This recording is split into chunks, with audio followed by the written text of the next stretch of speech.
Ensinamento de Meixo Sama, Evangelho do Céu 4, página 132. Pesquisa sobre o mundo espiritual.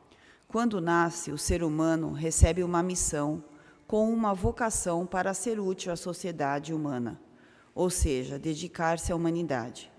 No entanto, por enxergar somente o lado superficial deste mundo, a maioria começa a se desviar de sua missão e não consegue desempenhá-la completamente. Sem que perceba, começa a ter sucessivamente atitudes ligadas ao mal. Tais atitudes transformam-se em máculas e impurezas que ficam acumuladas no corpo espiritual. Após a morte, ao se tornar um habitante do mundo espiritual, a limpeza minuciosa dessas mazelas é executada. Fiz muitas pesquisas detalhadas por meio de videntes que incorporavam espíritos de pessoas mortas. Eliminando as observações suspeitas e falsas, reuni pontos em comum de relatos feitos por esses espíritos e acredito que não há enganos. O mundo espiritual do Oriente é verticalizado e do Ocidente horizontalizado.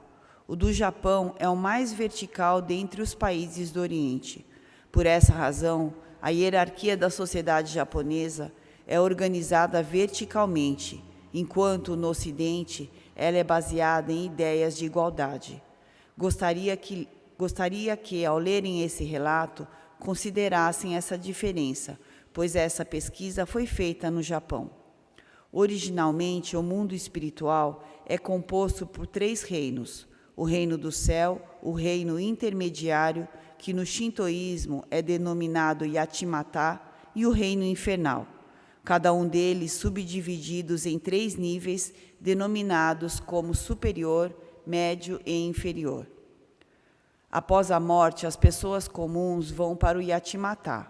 Os extremamente bondosos sobem diretamente para o reino do céu, e os excessivamente maus descem em direção ao inferno. O Yatimata no budismo é conhecido como Rokudo no Tsuji, encruzilhada dos 6 caminhos, e no cristianismo é denominado purgatório. É possível perceber o destino do espírito ao observarmos as situações que precedem o momento da morte. As almas que irão se dirigir ao reino do céu percebem quando vão morrer e, sentindo a proximidade do momento, não o temem. Chamam as pessoas mais próximas e transmitem seus últimos desejos. Partem então em estado de tranquilidade. O oposto ocorre com espíritos que irão se encaminhar para o inferno.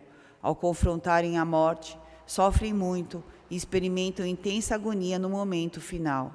Já os que seguirão para o Yatimata passam para esse plano normalmente, experimentam uma morte comum e com sofrimento razoável na hora fatal.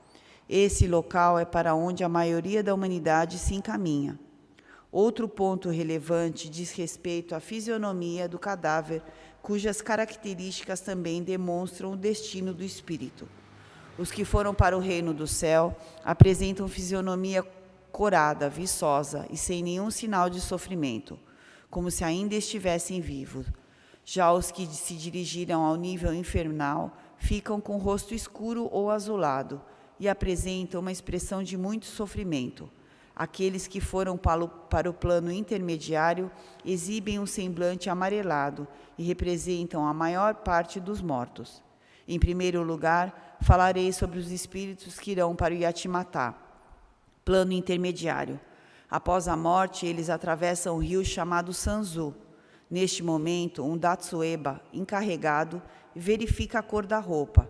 Caso seja uma mortalha branca, não há necessidade de trocar, mas se for uma roupa comum, deverá ser substituída. Existem 2 teorias sobre a travessia do rio. Em uma, o espírito atravessa por uma ponte.